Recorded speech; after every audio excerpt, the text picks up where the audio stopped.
Well, yes, the performance from Galen Rupp, who took the American record over 2 miles in the States, may just give us a bit of a clue as to how Mo might run this, because Alberto Salazar, of course, coaches the two of them. It was an 8-9 run from Galen Rupp, and that certainly will be in Mo's sights at the very least. Mark Mitchell, John Mellor, Eliud Kipchoge and Kipsero, they could be two main dangers, if you like. Stephen Davis, Arne Gabius, who ran very well recently over this sort of distance for Germany. Tariq Bekele, the younger brother of Kenenisa, of course, Mo Farah, Gideon Katimba and Remy Limo. Well, just to come back to, as we go down the line here, just I apologise for talking over the top of the guys here, but just try and set this up for you.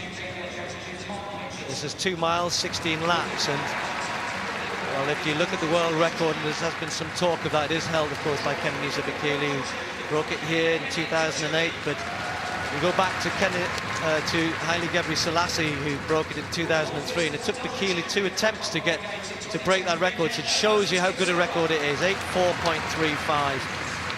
And I think for Mo, that's going to be a really tough ask here. He'll have a go, I'm sure. They've asked for a fast pace.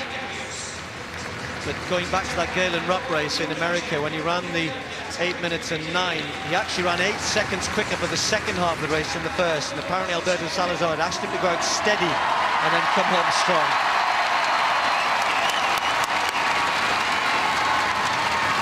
Huge draw for Mo Farah, and I suspect that going out at a pace which will enable him to finish strong might be something which Mo will be looking for here. And it'll be up to these guys, up to Katimba, Limo, to get them through 1 mile. They're not far outside 4 minutes, probably 4:2, 4:3. That's hard running. So Mo Farah,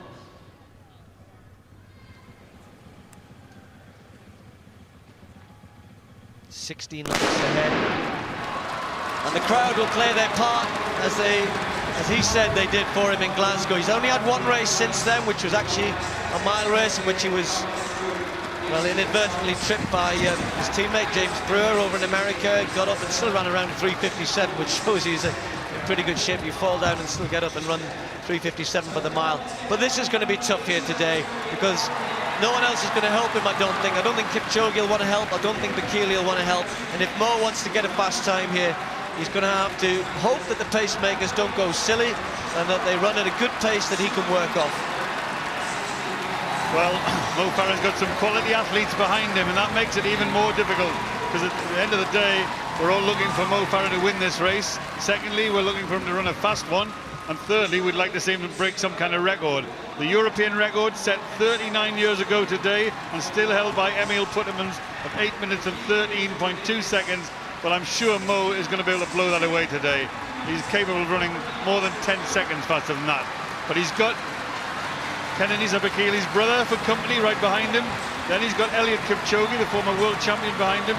And then he's got Kipsero, the Commonwealth 5 and 10,000 meter champion, behind him. So he's got some quality athletes there. He is leading the bunch, but he just needs to take a little bit closer order. The pacemakers went through there quickly. Mo Farah, first 400 meters, 58.9 seconds, and that's quick.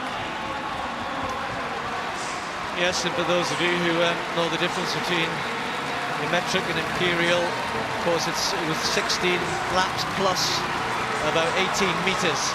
And that 18 meters becomes important, because we talk about Brent's just given a lap time there, so obviously that was 400 meters exactly. It wasn't actually to the finish line, so we'll be watching that. Lap times are important, but Brent, that idea of running about not far, sort of 30.5, something like that, is going to be important. And you don't want to have too many laps where you're slipping way outside of that sort of pace. But coming back to what I said at the beginning, these guys have got to just keep an eye on where Mo is and try and help him through here, because, as I said, I don't think he's going to get much help from behind. He's a scout now, Mo Farah, and whether you're Kipchoge and all of his great, exploits in the past, they'll want to beat Mo Farah today, undoubtedly. That's absolutely right. And the thing is, he's sitting there on his own. When the pacemakers drop out, Mo will be in the lead. But the lap time there, the second 400 meters split, 1:59.7 for 800 meters, 60 seconds for Mo Farah for that particular lap. So he is running quickly. And remember, 2 miles, they're going to run close to 4 minutes for the first mile and try and run close to 4 minutes for the second mile. That puts the running, the quality of running here in perspective. We're now ignoring the pacemakers a little. It's Mo Farah really. He's the pacemaker, because that gap, all it's doing is guiding him along. It's not helping him along. And there they go through. 10 laps to go. Mo Farah, Bekele, Kipchoge and Kipsero, 3 quality athletes there for the ride. Just a quick word about in the green vest there, Johnny Mellor, who's running very well, has gone with this pace there. He's got the chance of going to the world indoors. He's got to run for 3,000 metres, 7:50, and they'll take the time at 3,000 metres. So he's got the chance here if he can hang on to the likes of Gabius. He's doing it very bravely there, because he had no option really but to go with this quick pace. So just watch out for that as well. That third 400 metres slipped a little, 62.5 for Mo Farah, and I think he realised that. He suddenly accelerated and has gone a little bit closer to the pacemakers. He hasn't gone with them, but he knows exactly what's happening. He's glancing up at the screen, he's getting the information that he needs. Katimba's doing a strong job. It's not his fault the athletes aren't following him, but the point is, when you get this kind of quality, you don't want to be sticking out there on your own and trying to set a pace for everyone else. So the first pacemaker drops out. Eliud Kipchoge takes a bit closer order to Mo Farah, and that 400 meter split, 62.5, 3.2 for 1,200 meters, and another 62.1, so they're just drifting off that pace a little. But I suspect that's what he probably thought would happen. I think 4.3, 4.4 would have been the target. The question is, can Mo Farah pick it up from that? Will the second half, undoubtedly the last 400 metres will be quick. We know it will be with the sort of calibre of athlete we've got here. But can they maintain enough pace to get them close over the last 400 or 500 metres that they can attack? If not the world record, then certainly something fairly close to it. Mo Farah looking good, looking relaxed, but so is Kipchoge just tucked in behind him. Well, our statistician who's doing his sums and doing the spotting onto the track, he just told me that Mo Farah went through the first mile in 4 minutes and 5 seconds. That means he's got to run a sub-4-minute mile to break the world record. That would be a tall order, but the things we've seen from Mo recently, you know he could go close to that. So, when the pacemaker drops out, Limo's looking good and doing a good job. Farah will be left in the front, Bekele just looking up at the big screen. Kipchoge is still there. Kipsero is still there. Arne Gabius of Germany is still there. Young Johnny Mellor has been maybe paying for going with that early pace, but he really had no option. So the pacemaker steps aside. We've got 5 laps to go, and Mo Farah has to think about winning this race now. Maybe not think about the clock. Look at Kipchoge. He's already run very quick over 3,000 metres this year. He's been in very, very good form. And Farah's got to be aware. He's got to get his brain into gear here about how to win this. Maybe start to forget about the clock a little bit here. And hey, win the race, Mo. That's what you've got to do. If he wins this race, he'll have beaten some good athletes. He is the world champion at 5,000 metres. And now he's being challenged by the brother of the world record holder at 5,000 metres, and that is Bekele, Tariku Bekele. Now, I think it's time for Mo just to settle, just to think about winning the race. Mo's got a terrific sprint finish. The time will come. I think he's going to beat the European record on today's performance. I don't think they're going to get that world record, but the point is, he's got to win this race. He's come into this race with a huge background of performance. We know he's good shape. He's run a good 1,500 metres. Now he's being tested a little by Tariku Bekele. Well, Bekele knows he doesn't have the pace of Farah, Kipchoge or even Kipsero, and that's why he's doing this. He just sensed that Farah was happy to just run at the front, and look at Mo just starting to rock a little bit here, but he's still close enough, and Bekele's really testing them here, putting his foot down, and there's just a little bit of daylight there, and if it gets any further, Mo Farah needs to be careful. Kipchoge doesn't know whether to go past him or not, just sensing that Mo Farah is just not closing that gap. So he moves into second place, and they've got less than 400 to go. Less than 400 metres remaining. A grimace by Mo Farah, a 60-second lap there by Tariku Bekele. Kipsero, the double Commonwealth champion, comes into place, and Mo Farah struggling here. He's got a wall of athletes ahead of him. They're just over 200 metres to go. Mo looks a bit heavy today. He looks a bit tired. He's trying to run quick, and here he comes on the outside. Has he got the finish? Can he manage it from here? The bell sounds, 7:37, and here comes Mo Farah. The noise here is phenomenal. They're trying to cheer their man home, but he's got some work to do here. It was a big effort to move up, and Kipchoge responded. The former world champion, kicking hard and going away. Mo Farah with nothing left at this point.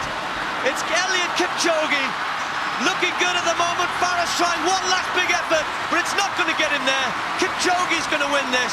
Farah's in second place. It'll be a new British record, a new European record for Mo Farah.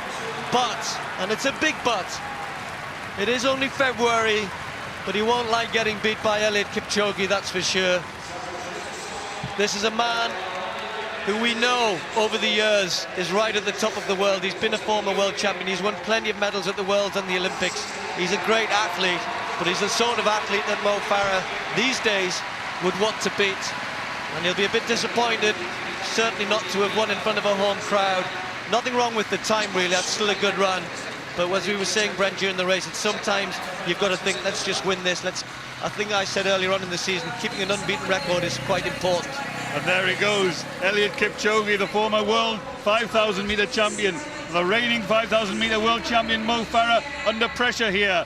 Bekele, the brother of the world record holder, he's struggling too. And Mo Farah's making a really desperate effort here. He's kicking, he's burrowing, he's digging deep. But Eliud Kipchoge is a class athlete. Kipsero is a double Commonwealth champion. So let's face it, winning this race would have been good enough. But there goes Mo Farah, battling as ever, always gives 100%. 4:5.6 for the first mile, 4:2.5 for the second mile by Mo Farah. That suggests things are in good place, but I tell you, winning the race is important. And if he'd concentrated on winning the race, he may have been able to win it. But he was running for a time. Sometimes that's dangerous. But Mo Farah, as always, gives 100%. And I would say February, Olympic year, Mo, you're on good schedule. Don't worry about it. Well, the esteemed Brendan Foster saying you're on great schedule here in February for what's to come later in the year. How do you assess how it went there today, Mo? I was a bit disappointed with the race. Just felt a bit heavy, and I see myself on the front. Felt alright, but last K, just happened to work hard. But you showed what incredible guts you've got. You didn't give up to the last, you never do. You chase them down hard. Yeah, definitely, you can't give up and you've got to work hard, and thanks to the crowd and everybody supporting. Great reception I got. Oh, it was just one of the best ever. You're aware now, you are the crowd's favourite. Yeah, no, definitely. I just appreciate everyone's help, and I just got to keep working hard. Keep it going, all the best. Cheers, Phil. It was a tough field to beat, and for him to come second, the way he came second, I think he shouldn't be at all disappointed. Let's put it this way though, no athlete enjoys second place when you feel like you can win. And we got confirmation there of that result. Eliud Kipchoge running 8:07.39 for a personal best. Mo Farah there with the national record, but I think he'll be a bit disappointed.